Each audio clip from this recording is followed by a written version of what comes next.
Pul deysan birodar. Endi eshitib tur.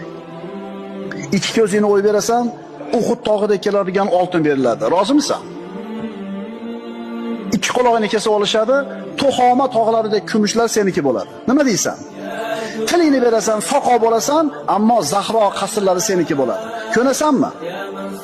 Ikkita qo'lingni uzib berasan, istagan yoqut marjonlarni olasan. Bu taklifga nima deysan?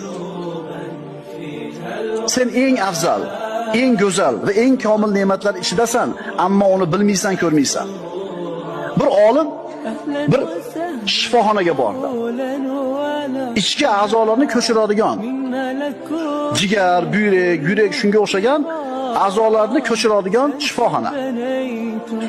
Kirdi, ana shu shifoxonaning xizmatlarini naqlandi qator ko'rib turib hayron qoldi.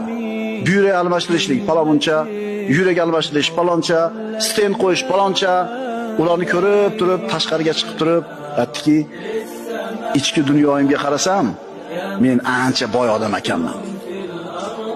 Ichki dunyoyimga qarasam, ichki a'zolarimga qarasam, juda ham boy ekanman deydi.